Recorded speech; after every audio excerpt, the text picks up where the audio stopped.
आज मराठा आरक्षणासाठी बंद पुकारण्यात आलेला आहे।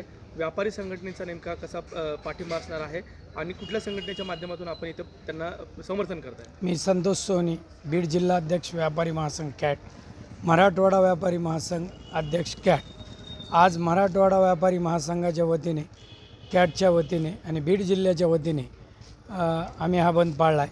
मराठा आरक्षणाला पहिल्यांदाही बीड जिल्ह्याचा पाठिंबा होता, आत्ताही बीड जिल्ह्याचा पाठिंबा आहे आणि यानंतरही बीड जिल्हा व्यापारी महासंघाचा मराठा आरक्षणाला पाठिंबा राहील।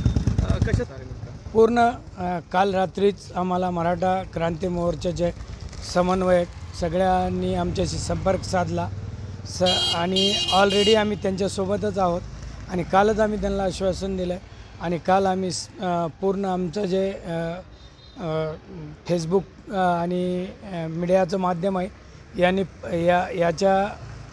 याच्याशी निगडीत सर्व जिल्ह्याची व्यापारीशी संपर्क साधून काल आम्ही बीड जिल्हा बंद ठेवण्याचं सर्व व्यापाऱ्याला आवाहन केलेलं आहे आणि 100% बीड कडकडीत आहे। हा मोंडा भाग आहे, हा तर तुम्ही पाहताच, पण जिल्हाही ह्याच पद्धतीने बंद राहील। हा प्रश्न 4 महिने झाला आहे सरकारचा आणि मराठा आरक्षणाचं म्हणजे मराठा समाजाचा विषय चालू आहे। फक्त सरकारला एवढंच म्हणणं आहे की याचा तोडगा लवकरात लवकर काढून हा विषय मिटवून मराठा समाजाला न्याय द्यावा।